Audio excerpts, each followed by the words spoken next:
Hi, my name is Sania Rashid Sheikh. I am studying in SSW COE. I am from ECE department. Today we are going to see inverse of a matrix by Gauss-Jordan method. So let's see. Gauss Jordan मेथडप्रमाणे आपल्याला A inverse find करण्यासाठी हा formula use करावा लागतो. एकीकडे दिलेला matrix ठेवायचा आणि आयडेंटिटी मॅट्रिक्स या दोघांचं हे करायचं. सो आपण ते लिहून घेऊयात.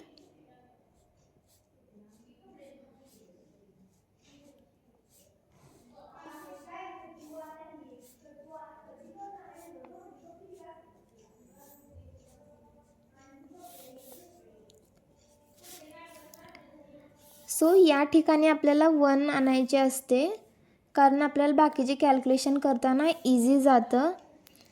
सो त्यासाठी ऑपरेशन्स यूज करायचे, रो ऑपरेशन्स. या ठिकाणी 1 आणण्यासाठी आपण या पूर्ण रोला 2 ने डिवाईड करू शकतो. रो 1 वर ऑपरेशन करायचं आहे.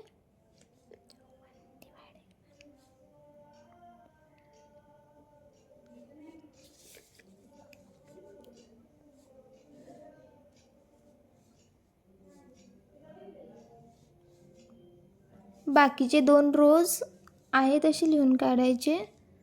फक्त आपण एकाच रोवरती ऑपरेशन करणार आहोत.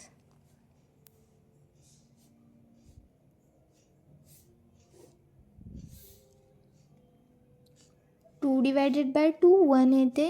0 डिवायडेड बाय 2 0च येणार.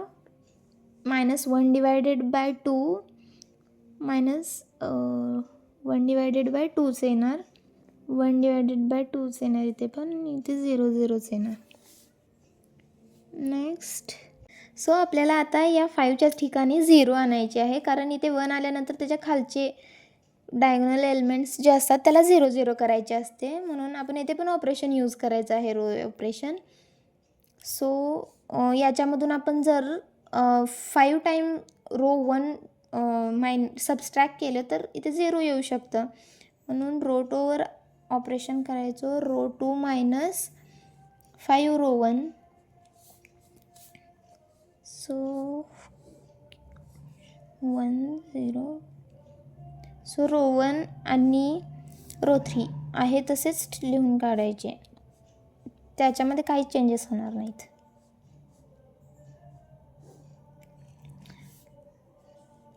फाईव्ह मायनस 5 कारण इथे 1च आहे. 5 1 5 येते म्हणून इथे 0 येणार. सो आपण आता 5चं कॅल्क्युलेशन केलं आहे. आता 1चं करायचं, रो 2साठी 1 ठेवायचं आणि याच्यातून मायनस करायचं आहे 5 रो 1. रो 1 म्हणजे काय आहे 0. 5 0 0 होते, मग 1 0 1 येणार. मग नेक्स्ट इथे 0 आहे तर 0 मायनस आपल्याला 5 टाइम्स रो 1 मायनस वजा करायचं आहे. 1 1/2 आहे, -1/2 मायनस प्लस होणार आणि 5/2 या ठिकाणी 5/2 येणार. सो इथे -1/2 आहे, इथे +1/2 आहे, सेमच येणार, फक्त इथे मायनसचं चिन्ह येणार. कॅल्क्युलेशन सेमच आहेत आणि इथे 0 0 असल्यामुळे इथे आपल्याला कॅल्क्युलेशन करायची काही गरज नाही. इथे आहे त्याच व्हॅल्यू ॲज इट इज येणार. सो आपण इथे 0 आणलं, इथे 1 आणलं. आता काय राहिलं, इथे फक्त इथे 0 आणलं तर मग आपलं हे 2 कॉलम्स मॅट्रिक्सची मॅच करतील. मग इथे 0 आणण्यासाठी आपल्याला रो 3 मायनस रो 2 करावे लागेल. मग रो 3वर ऑपरेशन करायचं. Row 3 minus row 2. मग बाकीच्या रोजमधले एलिमेंट्स आहे तसेच राहणार, त्यात काही चेंजेस होत नाहीत. आणि इथे 0 असल्यामुळे या व्हॅल्यूमध्ये पण काही चेंज येणार नाही. सो 1 - 1 0 कारण रो 3 मायनस रो 2 आहे. रो 2चा एलिमेंट 1 आहे आणि रो 3चा पण 1 आहे. दोन्हीची वजा केल्यानंतर 0 येणार. 3 मायनस 5/2. 5/2 मीन्स 2.5 आणि 3 मधून 2.5 गेल्यानंतर 0.5. 0.5 म्हणजे 1/2 आणि इथे 0 मधून 0 मायनस 5/2 म्हणल्यावर एक मायनस मायनस प्लस होणार, प्लस 5/2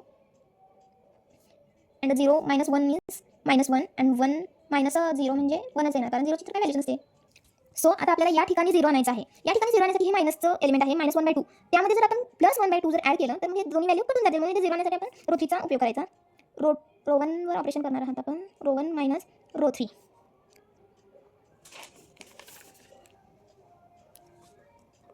सो आपण या ठिकाणी कसं 0 येईल हे तर बघितलं, पण आता इथे पण आपल्याला 1 पाहिजे कारण डायगोनल एलिमेंट इथं 1 1 1 पाहिजे. मग इथं 1 आणण्यासाठी आपण काय करू शकतो, याला 2 ने मल्टिप्लाय केलं तरी 1 2 कटून जाईल, 1 राहील. म्हणून आपण रो 3वर पण ऑपरेशन करणार आहोत एक साथच. रो 3 डिवायडेड बाय 2 डिवायडेड नाही मल्टिप्लिकेशन, मल्टिप्लाय करणार आहोत 2 ने. मग नेक्स्ट आपण हे ऑपरेशन्स अप्लाय करूया. सो आता आपण हे अप्लाय करूयात. मग इथं सेकंड रो आहे तसाच राहणार ॲज इट इज कारण आपण फक्त 1 आणि रो 3वर ऑपरेशन्स करायचे आहेत. सो हे इथे 0 असल्यामुळं या दोन्ही एलिमेंट्सवर काही फरक पडणार नाही, ते ॲज इट इज येतील. आणि 1/2 -1/2 अँड +1/2 इज 0. अँड इथे 1/2 आहे. 1/2 प्लस रो 3चा एलिमेंट काय 5/2. मग 2 हे आहे आपल्याला रूल माहितीच आहे. 1 + 5 अँड 2 इथे 6/2 मीन्स इथे 3 येणार.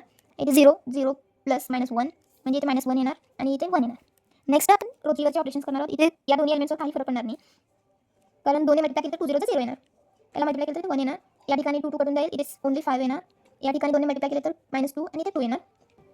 आता फक्त आपले एकच एलिमेंट 0 आणायचं राहिले 5/2. याला 0 आणण्यासाठी आपण रो 3चा यूज करू शकतो, कारण इथे 2 0 आहेत. मग या दोन्ही एलिमेंट्सवर काही फरक पडणार नाही, फक्त हाच 0 होईल. मग हे करण्यासाठी आपल्याला रो 2 - 5/2 रो 3 या ऑपरेशनला हे ऑपरेशन अप्लाय करायला पाहिजे. नेक्स्ट बाकीचे एलिमेंट्स आहेत तसेच येतील, फक्त तो 0 होईल. या ठिकाणी 0 येईल, पण इकडल्या मॅट्रिक्समध्ये चेंजेस होतील. हां, त्यावरती अप्लाय करण्यासाठी आपल्याला याच्यामध्ये व्हॅल्यू ठेवायच्या. R2 काय आहे -5/2 -5/2 आणि रो 3 काय आहे 5.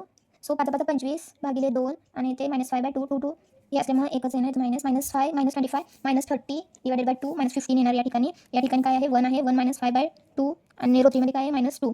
सो -2 अँड -5 इंटू करायचं.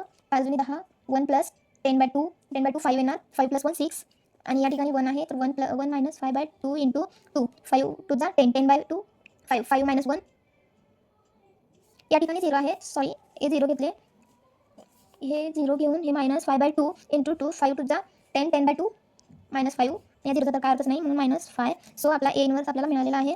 दिस इज द आणि हा आयडेंटिटी मॅट्रिक्स मिळाला म्हणल्यावर हा आपला ए इन्व्हर्स असतो.